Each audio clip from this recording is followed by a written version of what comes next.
I'm Olivia Bazaglo. It is Monday. Happy Monday. Right, we're building up to talkSPORT Breakfast this morning from 6 a.m. with the duo of Alan Brazil and Ali McCoy. Celtic, by the way, are now only 4 points behind Scottish Premiership leaders Hearts with a game in hand, while Rangers continue their revival under Danny Roll. They're up to 4th as well. Elsewhere in the 147th Steel City Derby, Sheffield United put 3 past Wednesday without reply to move a place and a point from safety. Their bitter rivals stay on -4 following that 12-point deduction. But Blades boss Chris Wilder wasn't in the mood to gloat. We have to respect the situation and respect the renewed optimism of our opponents. You know, they've gone through a tough time. I'm not getting soft in my old age, but, you know, I said to Liam and to Barry Bannon coming off, I think they've been an absolute credit to the football club and themselves in terms of how they've handled the last 2 or 3 months, because it's really difficult being in that situation when people are not getting paid, people around them are not getting paid, players are getting paid late. You know, locally, pre-season, they were training at Woodburn Road and stuff like that. Manager didn't really want to be here, did he? Let's be right about it. Cards on the table. Enric took over, and they've been really competitive. This was a dangerous game for us. We had everything to lose and nothing to gain. Yeah, it's classy there from Chris Wilder in the situation that Sheffield Wednesday have been in. You know, could they string a run together, Sheffield United? They are at 12 points off 6th, but I suppose when you look at their record since Chris Wilder took over, they have only won 3 games. He took over back in September. He's been in charge for 11 and he's actually lost 6 of those. But that was a good result. I suppose a result that everyone probably did expect, given the situation Wednesday are still in. But I suppose a glimmer of hope that they can get out of this, actually, because there's still a long way to go. We all know what the Championship is like as a league. For more on all the stories we've just discussed, you can visit talksport.com.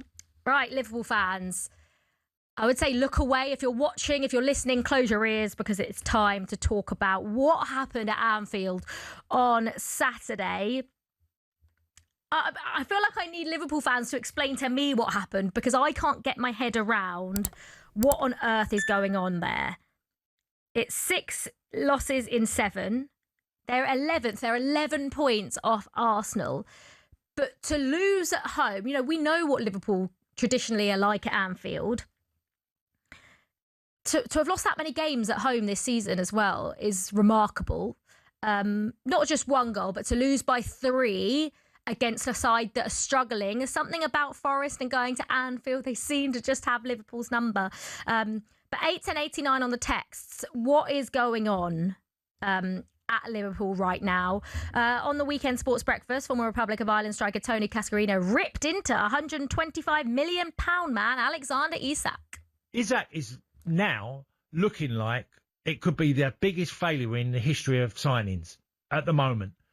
And because I don't see, there was nothing in yesterday's game to go, do you know what? He's looking like he's going to get back to his best soon. Do you think Arne Slot had control of the summer transfer? Well, look, I don't know. I mean, I would have liked to think, because Liverpool have done this in the past, work as a team. You work with the recruitment team. Why not? You're taking all the data on board. A player who's played against you, like the League Cup final, Newcastle against Liverpool, is that literally is the difference in the team. And it's like players come off and go, God, that Isak is an handful. Yeah. What a player he is. And then suddenly Liverpool do that vanity signing and it's not worked out so far. I think we have to remember that Newcastle and Liverpool play completely different styles of football. And I think Alexander Isak's, the way he plays football really suited Newcastle and the way they play football. Obviously, it's not just him that's, you know, struggling. I don't know what Slot's thinking about Isak and Ekitike and who he wants to play up top. Then he's got, you know, Wirtz as well to fit in there. Mohamed Salah hasn't been firing, but if you take Mohamed Salah out, then who do you put in on the right wing? Because it feels like Liverpool have got a fair few options on the left, but none on the right. We know their defence has struggled again. Another game, another example of that. Just feel like it's a collective. But I think anyone talking about Arne Slot getting sacked, I just think is very silly. To do what he did last season, I know Liverpool weren't as great as maybe Premier League champions usually are, but they got over the line, whether that was because they were good or other teams weren't quite up to it. But He deserves a whole season to sort it out, Arne Slot, I think. So that's Liverpool. They're down in 11th. It was a good weekend for Chelsea. I think a 12:30 kickoff on a Saturday after an international break is the worst slot you could get. And then putting away at a ground like Turf Moor, I actually didn't think Chelsea would win this game. So fair play because, I thought it had a draw written all over it. I still don't think, I know people want me to say Chelsea are in a title race. I don't actually believe that yet because Chelsea were in a very, very similar position last season. We all know sort of the game before Christmas. If they'd have beaten Everton, Chelsea would have gone top of the league, obviously lost that game. And it was just so typical Chelsea. And then from then, it sort of just was going one way and that was down. So I'm not getting too excited. I still think Chelsea are a little bit too inconsistent to go for the league to actually... I still think that Manchester City are Arsenal's biggest rivals in terms of this season for the title. However, if Chelsea can get a win at Stamford Bridge against Arsenal next Sunday, then I don't know. Then I don't know. You might have to come and ask me next on the Monday after that. You can ask me the same question, and my answer may be a little bit different. But right now, I'm sat here saying no. But it's a big week for Chelsea. It was important getting the Burnley win because it's Barcelona in the Champions League tomorrow night, obviously followed by that game against Arsenal, who also, by the way, have arguably the best team in Europe right now in Bayern Munich at the Emirates. That's on Wednesday evening. So I think if you look at the weeks for both, if it goes Arsenal's way or Chelsea's way on Sunday, it could be potentially season defining. But both teams in very, very good positions is what I'd say. I'm sure both sets of fans are very happy with how their seasons are going. One set of fans who definitely won't be happy is Spurs. Jane is on the line. Jane, thank you so much for calling in this morning. Dare I ask how you're feeling after yesterday? Let me make it clear. My late father was a Spurs supporter. He would be turning in his grave. There's only one person to blame for the debacle, and that is Levy. Levy ruined Spurs. He took in great managers, lousy players at low prices, with the exception of Gareth Bale and Harry Kane.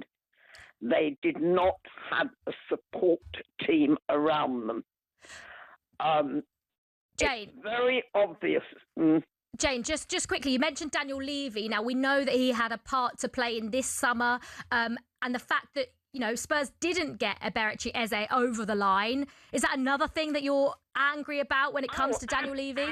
Absolutely, because he was playing the money game.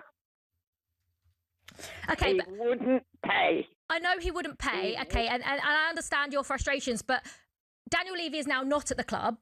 So how can you, when you look at the game on Sunday, Vicario came out and questioned there was no fight. How can you blame Daniel Levy for those players not putting in fight in a North London derby?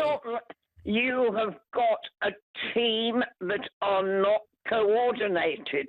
You can't even blame Thomas Frank. You've got to... This is a historical problem of 25 years of Levy. It's only when Joe Lewis got into his debacle that his shares were transferred to his son and daughter that they started looking and finding top management. Jane, thank you so much for calling in this morning. I think, a lot of Spurs fans will be very, very disappointed, especially with that. But also, they've got Paris Saint-Germain on Wednesday in the Champions League. Is it the perfect game? Is it not a perfect game?